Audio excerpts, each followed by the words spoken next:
If you had the chance to sit down with one of the most prominent voices and advocates for ET disclosure and UFO disclosure, what would you ask him?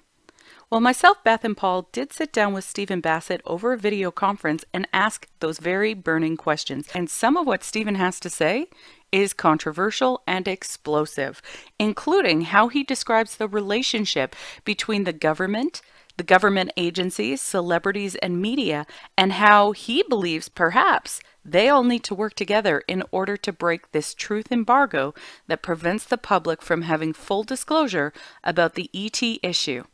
Now, this is just some of the information. If you want to hear more of our interview with Stephen Bassett, please hit the notification bell, the subscription button, and leave a comment in the comment section. This is just the first 15 to 20 minutes of an explosive interview, and I can't wait to get started. Let's get to it. Welcome to Shed Show Talk. My name is Beth. Hi, my name's Paul. Today we're very excited to introduce the Executive Director of the Paradigm Research Group. Welcome to the Shed. We're glad that you can enter the conversation and introduce us to the high level of knowledge and also intrigue that a lot of people have when it comes to the subject of extraterrestrial life. And I know that's a term you'd like to use, correct? Not aliens, not UFO, UAP. You really stick to the language of extraterrestrials. Yes, the preferred language is extraterrestrial presence issue, extraterrestrial presence phenomena. I try to avoid UFO, though it's very difficult. UAP is a more preferred term, unidentified aerial phenomena. It says exactly the same thing, but it doesn't carry the baggage of the UFO acronym. Terms like truth embargo, disclosure, these are all terms that were developed by the activist movement in order to describe as clearly as possible to the people what we're trying to achieve. We don't want to use the government's language because that was not set up for our benefit. Okay, and we do have people in our community that are absolutely new to the subject, and then we have some very fervent followers. So I'm hoping you can actually clarify for the newbies as well as the people with extensive knowledge who are watching with their notepads and devices ready to take notes. Could you clarify how you see yourself today as the lobbyist to the U.S. government? Well, first of all, I'm a political activist. That's what I am. You could say I'm an exopolitical activist, which is a term that almost caught on about 10 years ago, will eventually, I think, become a part of the lexicon. Lobbying is just one thing I do. But I was called a UFO lobbyist because I was the first person to ever register on the extraterrestrial presence issue with the House and Senate. No one had ever done it, mostly because they were not going to get paid to do it, and it was it was obviously not a mainstream topic. And so since the field was wide open, I said, fine, I'll be the first one to do it because I knew it would attract media attention. And so that's how I entered the field, eventually got written up in the Washington Post and so forth. But lobbying has been a small part of what I've been doing the last 21 years. I've done some lobbying on the Hill, but it's the Congress has become a block of cement. It's really difficult to get anything done with them, let alone something controversial. Most of my lobbying has been of the media. Enormous amount of effort educating the media, pressuring the media, trying to get them to do the appropriate journalism that is called for. And we've made progress there, and there's been some successes. But it also, activism includes petition process, conferences, a citizen hearing on disclosure, a political initiative during the 2016 campaign. Multiple websites, multiple Facebook pages. So again, lobbying, small part. So I definitely am not the UFO lobbyist. I'm the extraterrestrial presence or extraterrestrial presence issue lobbyist. And one day I may actually be able to do more of that, but that probably will be on the other side of disclosure. Excellent. And do you believe that's imminent? Over the years, I've felt more or less optimistic about that, and when I felt optimistic, I said so. I think on occasion I got a little too hyperbolic, but when you're an activist, it's difficult to lead based upon a kind of pessimistic, well, have no idea if it'll ever happen, but sign up and let's move on. No, you don't lead that way. But I can honestly say that this year I have never been more optimistic about disclosure happening soon. And that's after 22 years of this. There are extraordinary things going on.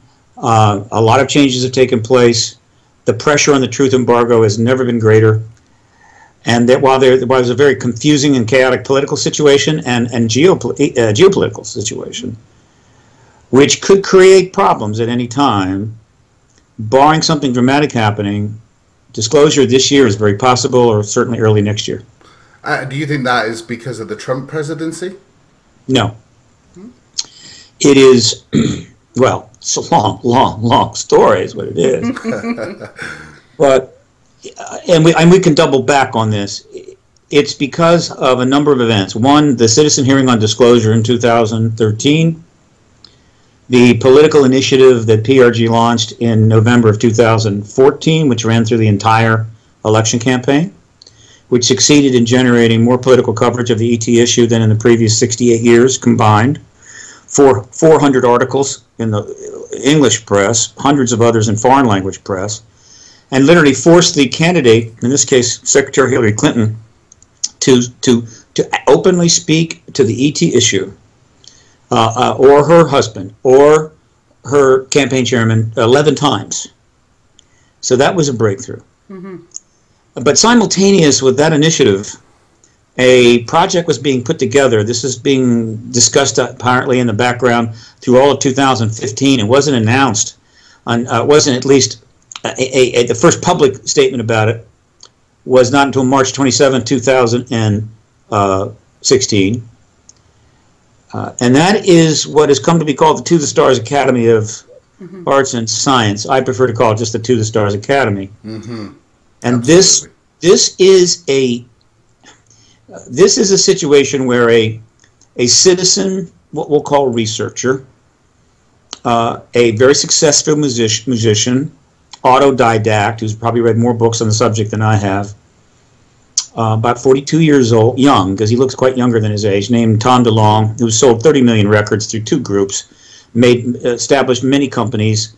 He's a very successful fellow, but he's a near millennial rock guy. So he's led a rock life, okay? He is not a college professor. Doesn't matter. He had some ideas about what could happen, and he started presenting those ideas to people that could get him connected to the Pentagon or the CIA. And it turns out that there was a group in the Pentagon and the CIA that had something they wanted to do. They had an idea of how to proceed, and the two coincided. And the result was that they came together with Tom DeLonge privately and set up what came to be called the To the Stars Academy. That was supposed to be launched probably last year in 2016 in December, but ended up getting delayed almost 9 months. The events that have developed around that have been unprecedented. We'll talk about that later. And so all of this, really a period now of 5 years, or almost 5 years, seems like a few years actually, has generated circumstances unprecedented in the 70-year history of the phenomena, has brought the media into it in ways that has not happened before, has involved a presidential candidate, 2-time presidential candidate, and set the stage for multiple other projects. So again, with all of that happening, the truth embargo, which is somewhat weak anyway, may not be able to sustain itself beyond a year or so, or a year or less.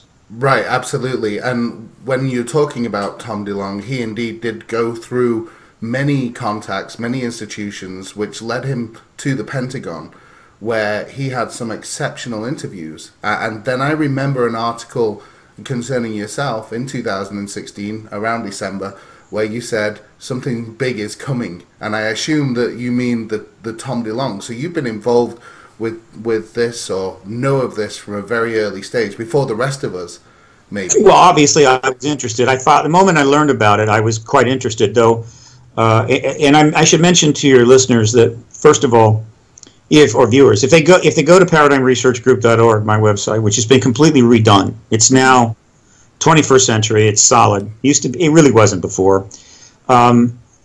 They will find on there all the videos relative to what we're talking about. Mm-hmm. They will find the print archive relative to what we're talking about. They will find the entire history of the political initiative to the 2016 campaign. It's all there, and if they just browse around, they'll find it. So with that said,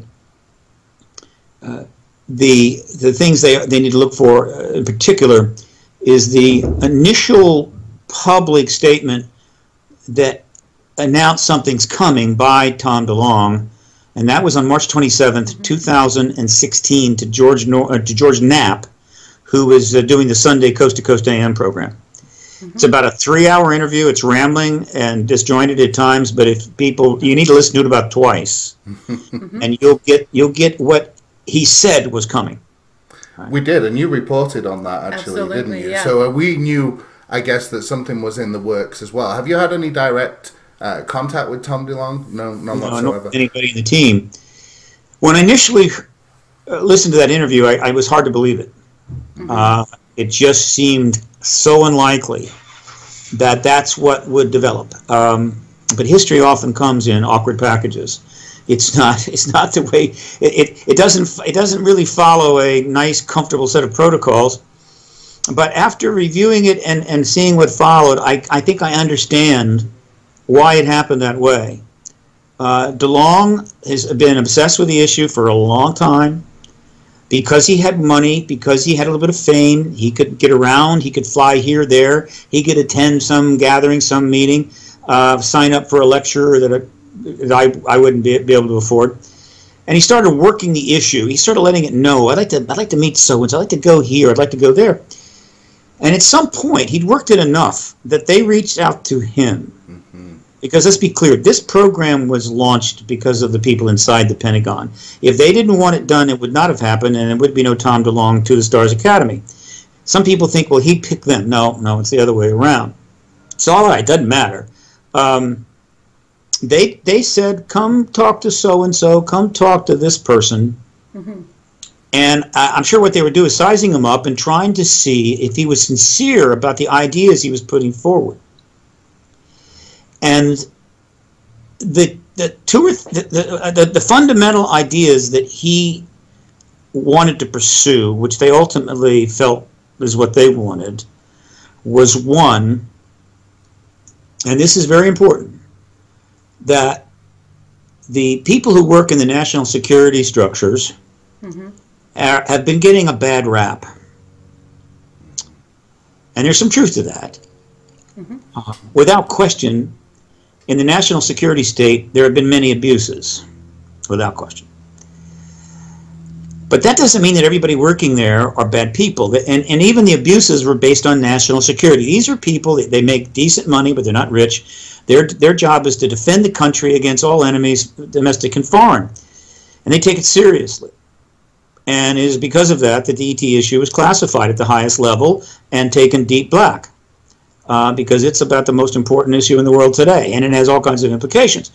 So, but over the years, for one thing, the Department of Defense and the military has been taken advantage of and abused by politicians over and over again. Remember, it's not the military running up on Capitol Hill and running into the White House, protesting and demanding we start another war. It's usually the politicians that want the war, and they go to them and say, you will prosecute that war. And so, and then there's been abuses that have come out, the Snowden revelations, WikiLeaks revelations, the church hearings, Iran-Contra, all this stuff. So we know that abuses take place. And over the time, because trust in government has collapsed substantially, a lot of people view the people inside the Pentagon, the CIA, the NSA, DIA as bad people. And they don't like that. And they would like to be seen in a more appropriate light. Tom wanted that.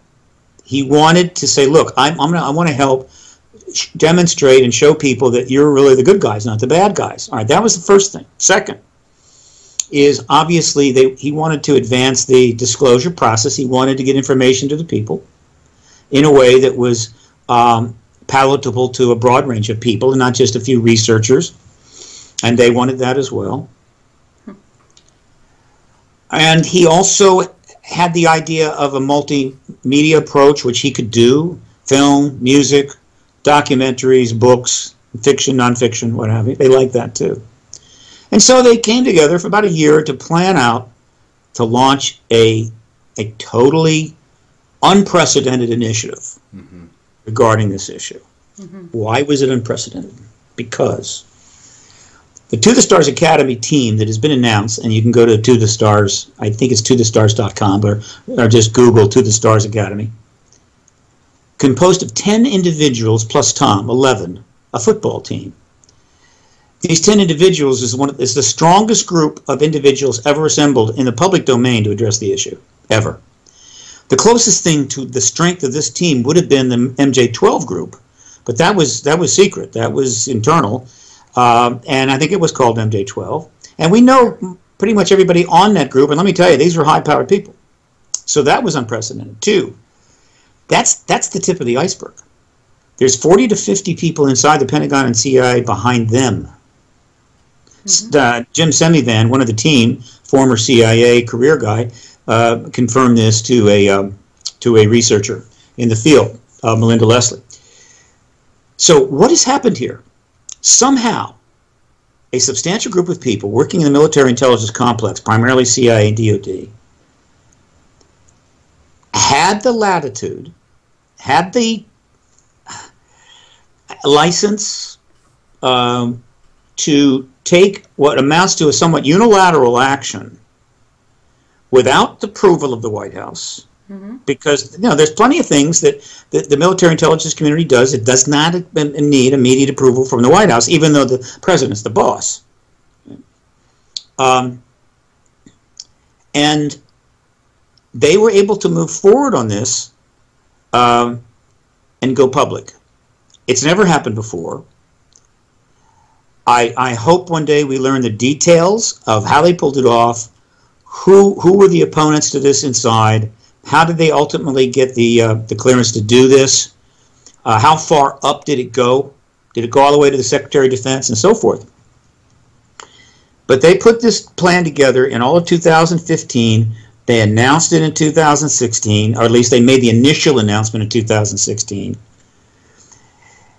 But this issue, according to my interpretation, or this rather project, was predicated on something very important. Secretary Clinton was talking about the ET issue publicly, repeatedly. She had finally been connected to the Rockefeller Initiative that went on during her husband's administration. And she was considered to be a near certainty to be president, and very likely to disclose the ET presence early in her administration. And so the people inside were looking at a circumstance where the truth embargo was going to end, and they're the bad guys. Right? They're going to get all the bad PR. They're going to take the flack. And the politicians will get the glory for being the truth tellers. And I believe that this is what ultimately led to them making that decision. It was based upon the Clinton circumstance. And so when she lost the election, the entire thing blew sky high. Blew completely up. Worse, aspects of it were outed in the WikiLeaks Podesta files release, which named names that weren't supposed to be named. We weren't supposed to know that he was dealing with Podesta and not with the Republicans and so forth and so forth. And so they basically pulled back. It was like, no, what? What do we do now? Tom went silent.